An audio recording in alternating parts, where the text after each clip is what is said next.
For more than 50 years, astronomers have been chasing one extraordinary question. Could another planetary system exist close enough to Earth for us to study in detail?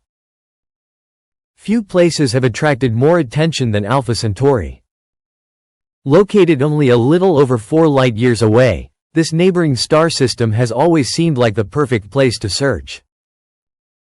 Alpha Centauri A is remarkably similar to our Sun, making the possibility of planets there especially interesting. Because the system is so close, scientists once expected it to be one of the easiest places to discover nearby worlds. But the opposite happened. Again and again, astronomers searched the system and came away with nothing conclusive. The stars were simply too bright. Their combined light made it extremely difficult to separate a faint planet from the overwhelming glare surrounding it. The problem became even more complicated because Alpha Centauri is a binary system. Alpha Centauri A and B orbit one another, creating a constantly changing gravitational environment. Their movement also makes long-term observations more challenging. Then came the James Webb Space Telescope. Webb was built to study some of the faintest and most distant objects in the universe. It was never primarily designed to stare directly into one of the brightest nearby stellar systems. Yet astronomers decided to push its capabilities. In August 2024, Webb observed Alpha Centauri A using its mid-infrared instruments and advanced methods for blocking out starlight. The goal was extremely difficult: suppress the enormous brightness of the star enough to search for something millions of times fainter. After extensive processing, researchers noticed something unexpected. A faint source appeared near Alpha Centauri A. The object was positioned at roughly 2 astronomical units from the star, far enough away to potentially separate it from the overwhelming stellar glare. The signal was strong enough to attract serious attention, and researchers began referring to it as S1. But finding a possible planet is only the beginning. Astronomers immediately started testing whether the signal could have come from something else. Background stars were considered. Distant galaxies were investigated. Possible objects within our own solar system were examined. Researchers also looked for instrumental effects that could create a false point of light. The signal continued to survive those checks. Different portions of the data were examined independently, and the source remained visible. That made the discovery extremely intriguing. If S1 really was a planet, it would represent a major development in the study of our nearest stellar neighbor. For decades, Alpha Centauri had remained frustratingly difficult to understand. Now, there appeared to be evidence that a planet might actually be hiding there. But then the story became much stranger. Follow-up observations were carried out in 2025. Astronomers returned to the same region of the sky expecting to see the object again. A genuine planet should change its position over time as it travels around its star. Instead, S1 could not be detected. The region where the source had previously appeared was now dominated by noise. There was no obvious repeat detection. At first, this seemed like a serious problem. If the object was really a planet, why had it disappeared? Planets do not simply vanish.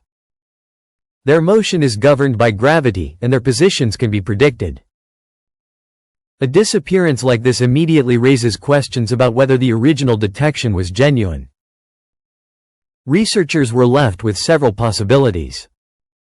Perhaps the original signal was an extraordinarily rare statistical event. Perhaps an unknown background source had created the appearance of a planet. Or perhaps S1 was real, but its orbit was much more unusual than expected. That third possibility became particularly interesting. A planet orbiting Alpha Centauri A would not exist in isolation. Alpha Centauri B is nearby on astronomical scales, and its gravity could significantly affect the planet's path. Instead of traveling around Alpha Centauri A in a simple circular orbit, S1 could follow a highly stretched or tilted trajectory.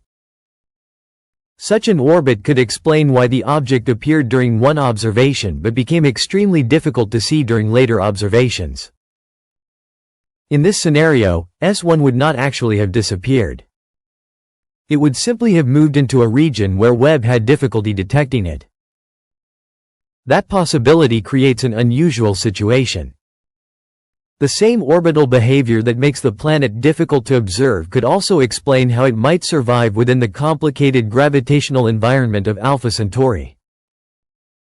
And this is where the mystery becomes much deeper. The problem is not only whether S1 can survive there. The bigger question is how such a planet could have formed in the first place. Planet formation is generally thought to begin inside a disk of gas and dust surrounding a young star. Small particles collide, stick together, and gradually build larger bodies. Over enormous periods of time, these objects can eventually become planets. But a binary star system can disturb that process. The gravity of a companion star can stir the material in the developing planetary disk, change orbital paths, and increase the difficulty of building planets in certain regions. The mystery surrounding S1 becomes even more interesting when we look at the environment in which the possible planet would have to survive. Alpha Centauri is not a quiet, isolated star. Alpha Centauri A and Alpha Centauri B are gravitationally connected, constantly influencing one another as they move through space. Any planet orbiting one of these stars must therefore deal with the gravitational influence of its companion. For S1, this could be especially important. The possible planet appeared at a distance where the gravitational influence of Alpha Centauri B cannot simply be ignored. Over long periods, that influence could change the shape and orientation of a planet's orbit. A planet might begin with a relatively stable path, but repeated gravitational interactions could gradually make that path more stretched or tilted. This could produce an unusual situation. Instead of remaining at roughly the same distance from Alpha Centauri A, S1 could travel along a highly eccentric orbit. It might spend much of its time far from the star before moving inward again. Another possibility is that its orbital plane could be significantly tilted compared with the orbital plane of the two stars. These unusual configurations are important because they could explain both survival and invisibility. A strange orbit might allow the planet to remain dynamically stable while also carrying it into regions where telescopes have difficulty detecting it. In other words, S1's biggest mystery may actually help explain its existence. The planet could be difficult to observe precisely because of the same orbital characteristics that allow it to remain in the system. But surviving in such an orbit is only half the problem. Scientists must also explain how the planet could have formed there. Young planetary systems begin as enormous disks of material surrounding their stars. Over time, tiny particles collide and gradually combine into larger bodies. Eventually, these bodies can become planets. But in a binary system, the gravitational environment is far more complicated. A companion star can disturb the material inside the disk, changing the paths of particles and increasing the speed of collisions. Instead of gently combining, material can be disrupted before it has a chance to form larger objects. This creates a difficult question. If S1 is genuinely a planet, did it form near its current location? Or did it form somewhere else and later move? Planetary migration is already a complicated process in ordinary systems. In a binary system, it becomes even harder to model because the planet is responding to the gravity of more than one star. One possibility is that S1 formed closer to Alpha Centauri A and gradually migrated outward. Another is that it formed under conditions that current models have not completely captured. Neither explanation is simple. That is what makes Alpha Centauri so valuable to astronomers. The system could provide an opportunity to test whether existing ideas about planet formation work when multiple stars are involved. The possible discovery also highlights the unusual limitations of the James Webb Space Telescope. Webb is incredibly sensitive, but sensitivity alone does not solve every problem. Alpha Centauri A is extremely bright. When a telescope tries to detect a faint object next to such a bright star, the challenge is similar to trying to spot a tiny light directly beside a powerful searchlight. Even with sophisticated instruments, some of the star's light can scatter through the telescope's optical system. This creates patterns and residual signals that can make the search extremely difficult. For that reason, astronomers use coronagraphs. These instruments are designed to block or suppress the light from a bright star, allowing nearby faint objects to become easier to detect. But coronagraphs have limitations. They do not block everything equally at every distance. Their effectiveness depends on the wavelength being observed, the telescope's orientation, and the exact position of the possible planet. This means that an object can potentially be visible during one observation and much harder to detect during another. That could be crucial for understanding S1. The later observations did not necessarily prove that the source was false. They may instead demonstrate how difficult it is to search for faint planets around extremely bright stars. This changes the nature of the problem.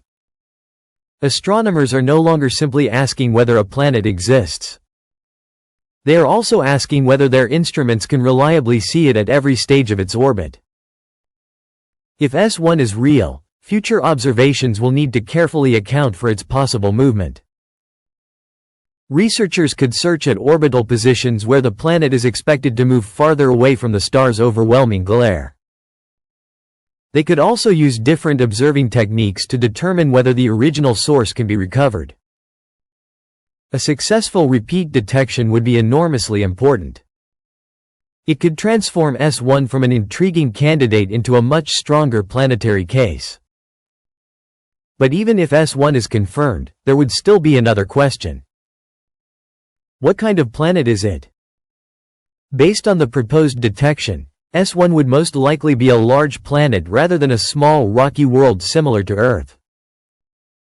At first, that might sound less exciting. But a giant planet could make the system even more interesting.